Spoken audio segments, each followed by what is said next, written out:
Israel ने 6 दिनों के अंदर हिजबुल्लाह के नए चीफ को टारगेट कर दिया है। इजरायली मीडिया के मुताबिक नया हिजबुल्लाह चीफ हाशिम सफीदुन लेबनान में इजराइल की भारी बमबारी की चपेट में आ गया। हालांकि वो मारा गया है या जिंदा है, इसकी पुष्टि अभी नहीं हुई है। इजराइल ने कल रात दक्षिणी बेरूत में उस बंकर पर जमकर बमबारी की है जिसमें सफीदुन हिजबुल्लाह के आतंकवादी कमांडर्स के साथ बैठक कर रहा था। लेकिन आईडीएफ का दावा है कि काम तमाम हो गया है। अभी पुष्टि होनी बाकी है, जिंदा है या मारा जा चुका है, क्योंकि हिजबुल्लाह, आपको याद होगा, आईडीएफ जब भी ये दावा करता है लगभग सत्य ही होता है, क्योंकि उसके बाद से आपने देखा होगा नसरुल्लाह के मारे जाने का दावा किया गया था, उसके कुछ घंटे के बाद से हिजबुल्लाह ने पुष्टि की थी। तो इंतजार है अभी, लेकिन 3 इजरायली अधिकारियों ने हमले की पुष्टि की है।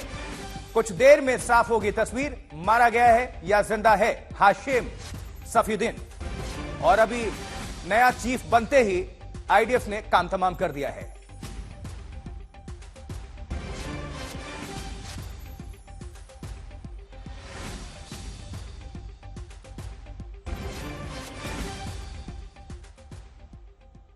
देखिए, आपको कुछ और डिटेल्स दे दें। 3 इजरायली अधिकारियों ने दावा किया है कि इन्हें हिजबुल्लाह के नए चीफ के बंकर और उसमें हो रही मीटिंग की पुख्ता खबर थी। बंकर में बैठक कर रहा था। कुछ देर में तस्वीर भी साफ हो जाएगी कि हिजबुल्लाह का नया चीफ ढेर हुआ है या नहीं। लेकिन ये तमाम आपको डिटेल्स हम दे रहे हैं। देखिए, एक तरफ कई, अब दुनिया देखिए कितनी अब मुहिम पर खड़ी है इस जो मुहाने पर, क्योंकि यहां से और ज्यादा टेंशन बढ़ने जा रही है। महायुद्ध का खतरा दुनिया के अंदर, वर्ल्ड वॉर का खतरा पैदा हो चुका है। हिजबुल्लाह का नया चीफ भी ढेर है, अभी सवालिया निशान है। लेकिन थोड़ी देर में तस्वीर साफ हो जाएगी कि अभी जिंदा है हाशिम या फिर ढेर किया जा चुका है, क्योंकि 3 इजरायली अधिकारियों का यह दावा है कि काम तमाम हो गया है। बंकर में मीटिंग कर रहा था कुछ और अपने कमांडर्स के साथ, जहां पर टारगेट कर दिया इजरायली फोर्स ने। लगातार इजराइल टारगेट चुन चुन कर नेस्तनाबूद कर रहा है, और उसी में ये जो आपको ग्राफिक्स के माध्यम से दिखा रहे हैं, ये बमबारी जो हो रही है आप देख पा रहे हैं। और ऐसे बंकर बम का इस्तेमाल किया जा रहा है जो बंकर को तबाह कर देते हैं। और कितने भी अंदर आप अगर बैठे हो, सीमेंट का, कंक्रीट का अगर 6 मीटर तक भी मोटी परत हो, उसको भी नेस्तनाबूद कर देते हैं ये बंकर क्लस्टर बम। और पहली बार टीवी पर आपको हम दिखा रहे हैं इजराइल से हिजबुल्लाह, ईरान कवरेज, या दुनिया में जहां पर भी इस वक्त टेंशन है उससे जुड़ी हुई खबर। इस वक्त देखिए, बेरूत लेबनान में हमारे सहयोगी नजर आ रहे हैं आपको, अशरफ वानी लगातार आप सभी दर्शकों तक अपडेट कर रहे हैं। और वॉर रूम में राजीव ढोंडियाल हमारे सहयोगी मौजूद हैं। पहले आप सभी को बेरूत लिए चलते हैं। अशरफ, ये जो जानकारी मिल रही है कि हाशिम का भी काम तमाम हो गया है, इस खबर में कितनी सच्चाई है, कितनी पुष्ट है? अभी तक तो हिजबुल्लाह की तरफ से इस पर आशुतोष कोई पुष्टि नहीं आई है, क्योंकि पूरी रात कोहराम मचा था बैरूत में। मैं बैरूत से करीब 80 किलोमीटर दूर दक्षिणी लेबनान में हूं, जहां सबसे घमासान युद्ध चल रहा है। यहां दक्षिणी बेरूत के साथ साथ जो है दक्षिणी लेबनान के जितने भी इलाके हैं, वहां पर हिजबुल्लाह और आईडीएफ के जो सेना है इजराइल की, उसके बीच जो है पिछले 3 दिन से महायुद्ध जिसका कहा जाए वो चल रहा है। अगर पिछले 24 घंटों की बात की जाए तो 200 ठिकानों पर, जिनमें से अधिकतर करीब 150 से भी ज्यादा ठिकाने यहीं जहां मैं खड़ा हूं दक्षिणी लेबनान में आईडीएफ ने के निशाने पर थे, उन पर हमला किया है। उनमें दूर दूर जो घर हैं, जो आईडीएफ का दावा है कि वो हिजबुल्लाह के जो है बेसिस हैं या हिजबुल्लाह के घर हैं, उनको जो है उन पर ये बमबारी हुई है। अगर हम दक्षिणी बेरूत की बात करें, जहां पर आज शुक्रवार के दिन सैयद हसन नसरुल्लाह के जनाजे की आखिरी नमाज होनी थी, जुम्मे की नमाज से पहले, वो न सिर्फ यहाँ बेरूत में होनी थी बल्कि साथ ही साथ सीरिया, इराक और ईरान में। और सबसे बड़ा समारोह जो धार्मिक समारोह है वो ईरान में होना है 10:30 बजे ईरान के समय के अनुसार। जब भारत में 12:30 बज रहे होंगे, तब एक महत्वपूर्ण जो संदेश है वो सुप्रीम लीडर ईरान के यानी आयतुल्लाह खोमेनी जो हैं वो वहां पर ईरान के लोगों को दे देंगे। और उनके उस वक्तव्य या बयान पर जो है बहुत नजर पूरे दुनिया की है, और खास तौर से खाड़ी के देशों की, क्योंकि जो सुप्रीम लीडर ईरान के होते हैं वो बहुत कम बोलते हैं, बहुत कम पब्लिक के बीच में आते हैं।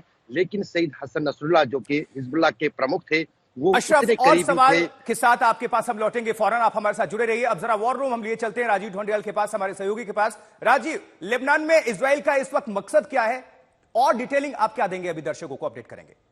आशुतोष, एकमात्र मकसद है, वही मकसद जो हमने गजा में देखा वो था हमास का खात्मा, उसी तरह से जो कट्टरपंथी संगठन लेबनान में है हिजबुल्लाह, उसका खात्मा, और उसमें वो अग्रसर है, उसमें वो आगे बढ़कर लगातार नेस्त नाबूद करता चला जा रहा है। पहले हसन नसरुल्लाह का खात्मा किया गया, उसके बाद से जिसको उत्तराधिकारी बनाया गया आईडीएफ और इजरायली जो न्यूज चैनल्स हैं उनकी तरफ से बड़ा दावा किया गया, वहां की मीडिया की तरफ से बड़ा दावा किया गया कि जो नया चीफ है उसको भी इजरायल ने मार गिराया है।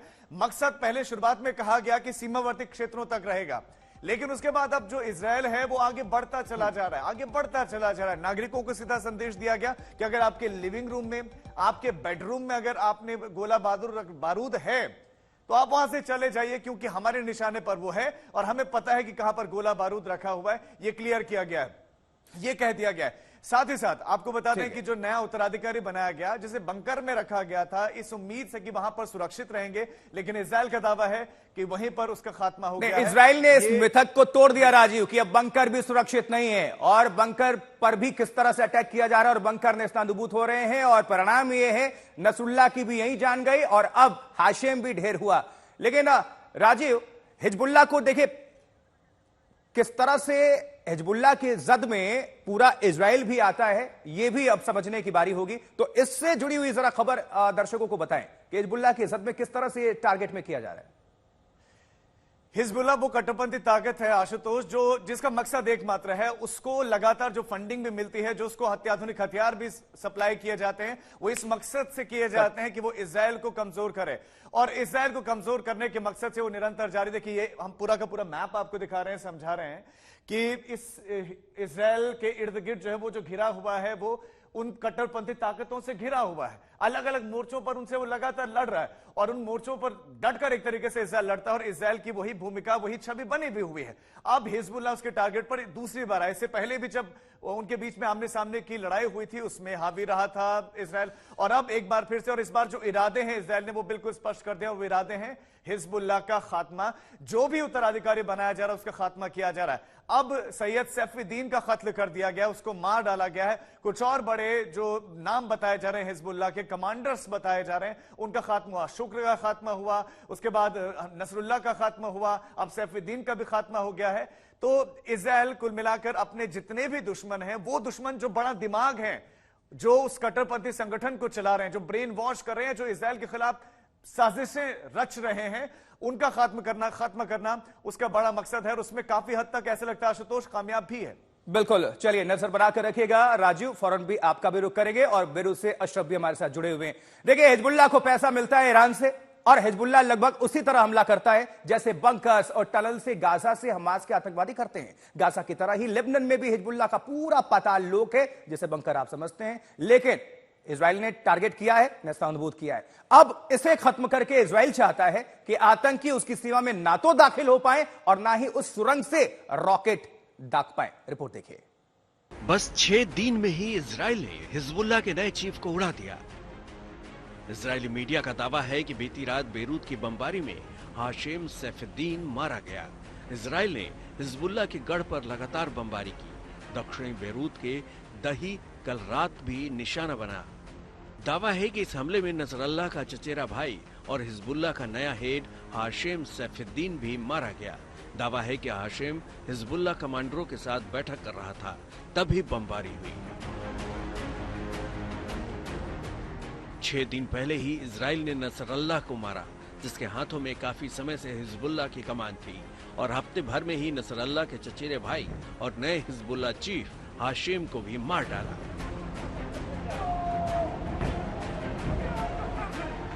हिजबुल्लाह के मुख्यालय में सबसे बड़ा अब तक का इतिहास का बम गिराया गया था यहाँ साउथ बेरूत में, और मैं वहीं पर खड़ा हूँ। आज 7 दिन के बाद किसी भी मीडिया को यहाँ पर आने की इजाज़त मिली है। आप मेरे पीछे देख सकते हैं कि कितनी ताकत उस धमाके की रही होगी जिसने इस पूरे बहुमंजिले करीब 6 मंजिल की इमारत को थी, इसको जमींदोज कर दिया। पेजर हमले के बाद से ही इजराइल हिजबुल्लाह पर कहर बरपा रहा है। एक के बाद एक कमांडरों को साफ कर रहा है। हिजबुल्लाह के ज्यादातर कमांडर को इजराइल ने मार दिया है। कल रात ही इजराइल ने हिजबुल्लाह के मिसाइल प्रोजेक्ट से जुड़े महमूद यूसुफ अनीसी को मारा। इजराइल चुन चुन कर मार रहा है। मकसद हिजबुल्लाह का संपूर्ण नाश करना है। चीफ से लेकर मिसाइल, ड्रोन, मीडिया, सारे कमांडरों को टारगेट किया। सिर्फ 7 दिन में नसरल्लाह समेत परिवार के 4 लोग खत्म हो गए। 26 सितंबर को नसरल्लाह की बेटी मारी गई। 27 सितंबर को नसरल्लाह का नंबर आया। 2 अक्टूबर को सीरिया में दामाद मारा गया और अब चचेरा भाई हाशिम भी इजराइल के बम बारूद का शिकार बना। बेरूत से अशरफ वानी के साथ आज तक ब्यूरो।